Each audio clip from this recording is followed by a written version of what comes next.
I used to teach classes for InterNACHI. There are two major organizations that certify home inspectors. One is InterNACHI and the other is NASHE. I think they're like yin and yang. I mean, they're just two competing organizations. They both think they got the best, bang for the buck or whatever. But anyway, there are two groups, and so I taught microbial assessment classes for InterNACHI. I used to tell my students, when you drive up to a house, don't even get out of the car. Just sit there and look at the building and look to see how it's put together. Look at the ventilation of the roof line. Look at how the topography goes away or toward the building. You know, the house setting and what you can see tells you a story of what you may anticipate when you go into the house. So I went to this one house that's along a lake, and it's an older structure, and it's got a salt box style, so the roof ends right at the wall.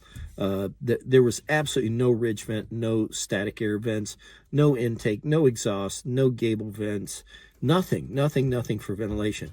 And I look at that and I just kind of cringe. And because the moisture in the house has got to get out. Somehow, some way, it's got to get out.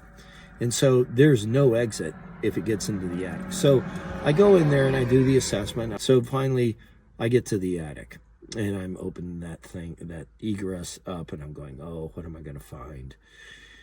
And lo and behold, there's nothing up there. I mean, I expected to see, something out of Hollywood, stuff hanging down. And there was nothing up there.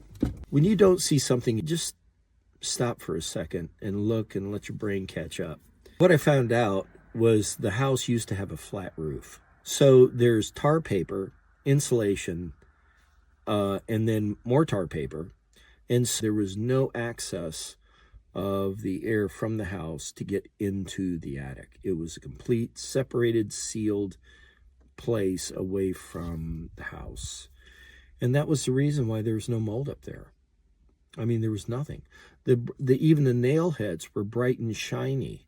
No condensation whatsoever. So anyway, moral of the story, let your brain catch up with what you see, and don't be in a rush. So Bob Bennett, Farsight Management.